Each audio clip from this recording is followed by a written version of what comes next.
नमस्कार, मैं शंभू कुमार सिंह और आप देख रहे हैं नेशनल दस्तक। आज की वो तमाम बड़ी खबरें जो सोशल मीडिया पर वायरल है, और इसलिए मैं कहता हूं कि सोशल मीडिया ही सच्चा मीडिया है, सोशल मीडिया ही बहुजन मीडिया। सोचिए, गर्मी ने अपने सारे रिकॉर्ड तोड़ रखे हैं। सवाल है कि आपको सोचना पड़ेगा कि आपने पेड़ नहीं लगाए, पेड़ काटे हैं। किस तरह से झारखंड, छत्तीसगढ़, उड़ीसा में पेड़ काटे जा रहे हैं क्योंकि वहाँ आदिवासी रहते हैं, और किस तरह से इस देश के देवभूमि उत्तराखंड, हिमाचल में पेड़ नहीं काटे जाते हैं क्योंकि वहाँ सवर्ण समाज के लोग रहते हैं।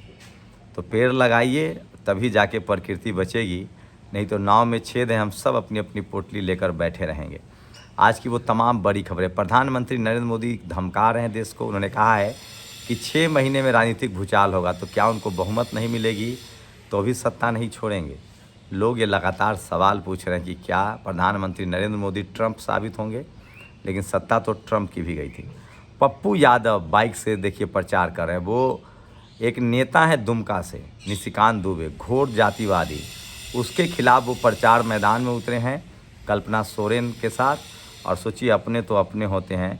पप्पू यादव के प्रति लगातार दलित, पिछड़े, बैकवर्ड समाज में देश भर में सिंपैथी बढ़ी है। ये बड़ी खबर है जो मैं आपको बता रहा हूँ, जो सोशल मीडिया पर वायरल है। और एक डेटा, सोचिए प्रधानमंत्री नरेंद्र मोदी कितने अलोकप्रिय हो गए हैं।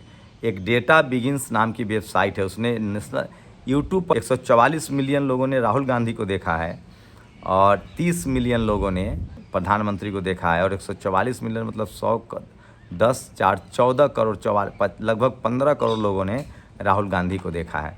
तो इससे आप अंदाज़ा लगा सकते हैं कि प्रधानमंत्री मोदी का चुनाव में किस तरह से सफाया होना जा रहा है।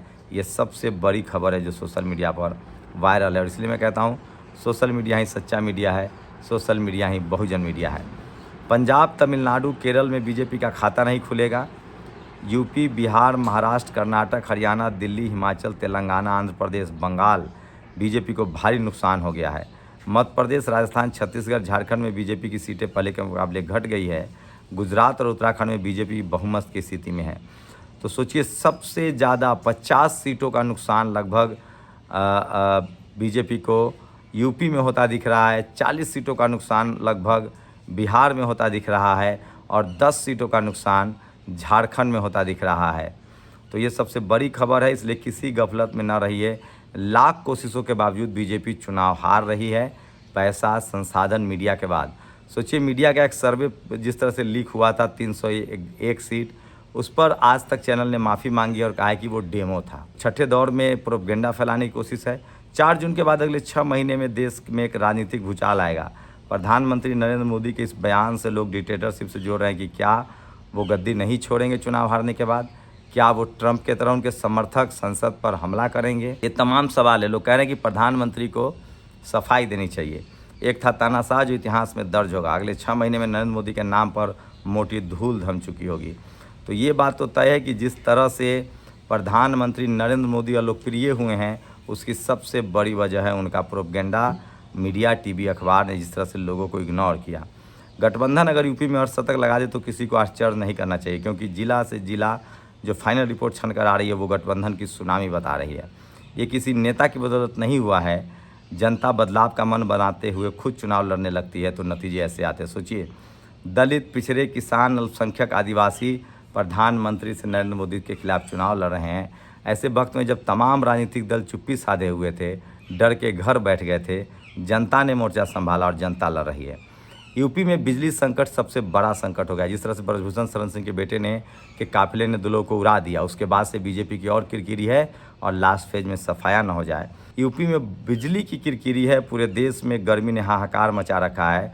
बिहार में के पाठक नाम का अधिकारी है जो लगातार स्कूल खोले हुए था, उसके बाद बच्चे बेहोश हो रहे थे, उसने स्कूल की टाइमिंग बदली। अब जाकर नीतीश कुमार ने आदेश दिया है कि नहीं, स्कूल बंद रहेंगे 8 जून तक। तो सोचिए, के पाठक नीतीश कुमार को चुनाव हराने में सबसे बड़े लोग हैं। सोचिए, ये हैं मोहन यादव, ये मध्य प्रदेश के मुख्यमंत्री हैं। सागर गए थे उस पीड़ित परिवार से मिलने जिनके साथ, जिस पीड़ित बेटी के साथ छेड़खानी हुई, उनकी भाई को मार दिया गया, उनकी माँ को मारा गया, उनके चाचा की हत्या हुई और अब वो दुनिया में नहीं है।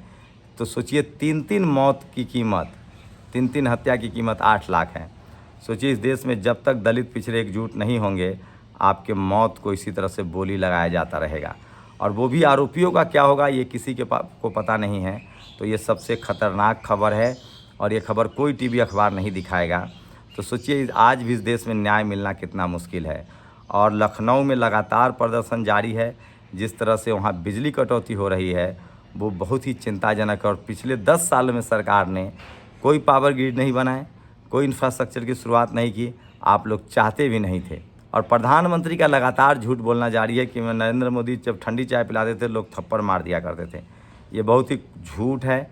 वो लगातार अमेरिका, लंदन, जापान घूमते रहे हैं। वो इमोशनल कार्ड खेल रहे हैं ताकि लोग उनका समर्थन कर दें। और केपी मलिक जो सीनियर पत्रकार उन्होंने ट्वीट किया है कि साहब के गुप्तचर विभाग से रिपोर्ट मिल रही है कि 220 सीटों पर आंकड़ा सिमट रहा है। चुनाव में संघ ने साथ छोड़ दिया है, भाजपा के नेता भी बदलने का इंतजार कर रहे हैं। बाबा ने तो यूपी में खेल किया है जिसका परिणाम 4 जून को दिखेगा। एनडीए के दल भी उनके नाम पर सहमत नहीं है। तो मैं फिर कह रहा हूँ इस देश को पहला दलित प्रधानमंत्री मिलने जा रहा है या पहला हार्डकोर कोई पिछड़ा प्रधानमंत्री मिल सकता है। नीतीश कुमार बड़े पत्ते साबित हो सकते हैं। 12 सीट जीतने की संभावना अगर नीतीश कुमार जीतते हैं तो वो इंडिया के साथ जा सकते हैं क्योंकि उनके बैकवर्ड जीतेंगे। इस बार 15-16 लोगों को टिकट दिया है जिसमें 4 उन्होंने फॉरवर्ड लड़ाए हैं, 12 बैकवर्ड लड़ाए हैं। 12 बैकवर्ड उनके जीत रहे हैं और बैकवर्ड समाज के एमपी किसी भी कीमत पर बीजेपी के साथ तो नहीं जाएंगे। बस डर इतना है कि तमाम दलों के फॉरवर्ड एमपी जा सकते हैं बीजेपी के साथ। यूपी पुलिस लगातार अपने कारनामे दिखा रही है। देखिए किस तरह से महिला पुलिसकर्मी घर में घुसकर लोगों को मार रही है। तो ये भी खबर है सोशल मीडिया पर सबसे ज़्यादा वायरल है। गर्मी है, आप अपना ख्याल रखिए, ज़रूरत ना हो तो बाहर ना निकलिए, सबसे बड़ी खबर है। और सोचिए यूपी में बिजली कटौती, सोचिए किस तरह से पूरे देश को लगातार अव्यवस्था में धकेल दिया गया। कोई भी इंफ्रास्ट्रक्चर का काम नहीं हुआ। हिंदू मुस्लिम धर्म की राजनीति, जाति की राजनीति पर ये सब कुछ काम हुआ है। और सोचिए 370 के ढोल पीटने वाले लोग चुनाव में, कश्मीर में बीजेपी चुनाव नहीं लड़ रही है, 370 पर बात नहीं कर रही है, यहाँ तक कि वो मणिपुर में चुनाव नहीं लड़ रही है। तो ये सबसे बड़ी खबर थी जो मैं आपके लिए लेकर आया था। और सोचिए आज भी आज़ादी के 75 साल बाद भी एक दलित लड़की के साथ छेड़खानी होती है। वो जब आरोप लगाती हैं तो उनके भाई की हत्या होती है, उनको माँ को मारा जाता है नंगा करके, उनके चाचा की हत्या हो गई और अब वो खुद नहीं रहे इस दुनिया में। उनकी कीमत 8 लाख लगाई जाती है क्योंकि मध्य प्रदेश में बीजेपी की सरकार है।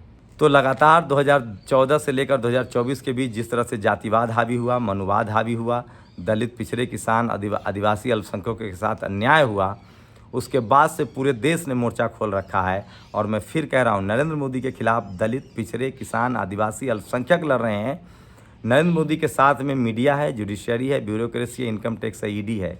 लेकिन सवाल है कि इस तरह से जो राजनीतिक वेंडेटा बीजेपी ने खड़ा किया है, जिस तरह से इनकम टैक्स, ईडी का इस्तेमाल हम जैसे लोगों के खिलाफ हो रहा है, जिस तरह से FIR दर्ज करा दिए जाते हैं। सोचिए जिस तरह से शर्जील इमाम 7 साल की सज़ा वाले मामले में 3.5 साल से जेल में, उनको जमानत नहीं दी जा रही है। हेमंत सोरेन को जेल में डाल दिया जाता है। पहले इस देश में दलित पिछड़ों के साथ होता था, मोदी जी के राज में जाति और पार्टी दोनों देखी जाती है और ये डेमोक्रेसी के लिए खतरनाक है।